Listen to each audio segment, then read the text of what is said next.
পৃথিবীর ৪ জন বড় বড় শাসকের অন্যতম একজন নমরুদ। প্রায় ৪০০ বছর রাজত্ব করেছিল সে।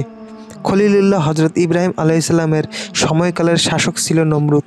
ইব্রাহিম আলাইসাল্লামের যখন আল্লাহর একাত্মবাদের দিকে আহ্বান করলেন, তখন বাদশাহ নমরুদ একাত্মবাদের আহ্বানকারী হজরত ইব্রাহিম আলাইসাল্লামকে চ্যালেঞ্জ দিয়ে জিজ্ঞাসা করল, সে কেমন প্রভু যার প্রতি তুমি মানুষকে আহ্বান করছো? আমাকে তার কিছু বৈশিষ্ট্য শোনাও। তখন হজরত ইব্রাহিম আলাইসাল্লাম বললেন, জীবন মরণের সব শক্তি তারই হাতে। তিনি সমগ্র সৃষ্টির নিয়ন্ত্রণকর্তা ও পালনকর্তা। কারো সাধ্য নেই যে তার এই ক্ষমতার মধ্যে কোনোরূপ হস্তক্ষেপ করবে। হজরত ইব্রাহিম আলাইসাল্লামের এই প্রশ্নের উত্তরে নির্ধারিত হয়েছিল যে একছত্র ক্ষমতার অধিকারী শুধু আল্লাহ তাআলা।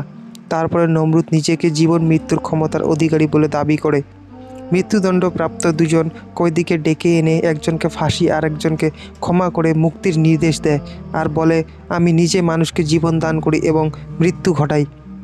সঙ্গে সঙ্গে হজরত ইব্রাহিম আলাইসাল্লাম বললেন, জীবন মৃত্যুর বিষয়টি থাকুক, মানুষের সাধারণ বুঝের প্রতি খেয়াল করে তিনি বললেন, প্রকৃতির সাধারণ একটি ক্ষেত্রে তোমার শক্তি পরীক্ষা করে দেখাও। নমরুদ নিজেকে সূর্যদেবীর অবতার মনে করত। সূর্যকে দেবতা মানার এই ভ্রান্ত আকিদার মূলে কুঠারাঘাত করতে তিনি নমরুদকে বললেন, আমি যার দিকে মানুষকে আহ্বান করি সে আল্লাহ তাআলা পূর্ব দিক থেকে সূর্য উদিত করেন। তুমি যদি সত্যিই নিজেকে রব ও সূর্য দেবী অবতার হিসেবে দাবি করো, তবে একবারের জন্য হলেও পশ্চিম দিক থেকে সূর্যকে উদয় করে দেখাও। হজরত ইব্রাহিম আলাইসাল্লামের এই দাবির ফলে নমরুদ হতবুদ্ধি হয়ে যায়। তার দাবি পূরণে অপারগ হয়ে যায়। তা করে দেখানোর দূরের কথা, হজরত ইব্রাহিম আলাইসাল্লামের কথা শুনে নমরুদ নির্বাক ও হতভম্ব হয়ে যায়। এই বিষয়টি পবিত্র কুরআনে তুলে ধরা হয়েছে এভাবে, আপনি কি ওই ব্যক্তিকে দেখেননি যে ইব্রাহিমের সাথে তার রব সম্বন্ধে বিতর্কে লিপ্ত হয়েছিল, যেহেতু আল্লাহ তাকে রাজত্ব দিয়েছিলেন? যখন ইব্রাহিম বললেন, আমার রব তিনি যিনি জীবন দান করেন ও মৃত্যু ঘটান, সে বলল, আমিও তো জীবন দান করি ও মৃত্যু ঘটাই। ইব্রাহিম বললেন, নিশ্চয় আল্লাহ সূর্যকে পূর্ব দিক থেকে উদয় করেন, তুমি সেটাকে পশ্চিম দিক থেকে উদয় করে দেখাও। তারপর যে কুফরি করেছিল সে হতবুদ্ধি হয়ে গেল, আর আল্লাহ জালিম সম্প্রদায়কে হিদায়াত করেন না। নমরুদ রেগে গিয়ে ইব্রাহিম আলাইসাল্লামকে আগুনে নিক্ষেপ করল। আল্লাহ তাআলা জ্বলন্ত আগুনকে তার খলিলের জন্য শীতল করে দিলেন। মহান আল্লাহ তাআলা আগুনকে নির্দেশ দিলেন, হে অগ্নি, তুমি হজরত ইব্রাহিমের জন্য শীতল ও নিরাপদ হয়ে যাও। হজরত ইব্রাহিম আলাইসাল্লামের একাত্মবাদের আহ্বানে সাড়া না দিয়ে নমরুদ উল্টো আল্লাহ তাআলার সঙ্গে যুদ্ধ ঘোষণার দুষ্টতা দেখিয়ে বাহিনী প্রস্তুত করল। এই ঘোষণার পর সে আকাশের দিকে তীর নিক্ষেপ করল।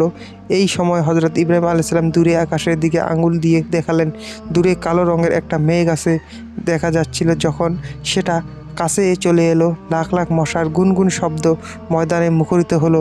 কিন্তু নমরুদ অবজ্ঞার সুরে বলল, এ তো মশা, তুচ্ছ প্রাণী, তাও আবার নিরস্ত্র।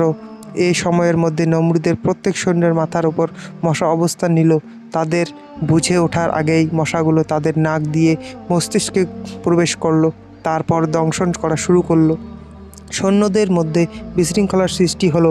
হিতাহিত জ্ঞান হারিয়ে তীরন্দাজরা ঊর্ধ্বে তীর নিক্ষেপ আর পদাতিক সেনারা নিজেদের চারপাশে অন্ধের মতো তরবারি চালালো, যার ফলে একে অপরের নিজেদের অজান্তেই আহত বা নিহত করে ফেলল।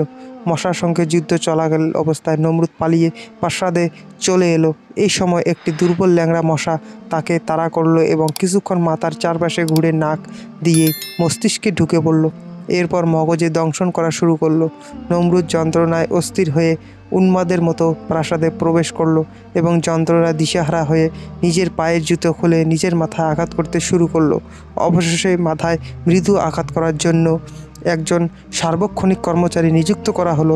সুদীর্ঘ 40 বছর তাকে এই দুঃসহ যন্ত্রণা ভোগ করতে হয়েছিল। অবশেষে মাথার আঘাতের ব্যথায় নমরুদের মৃত্যু ঘটে।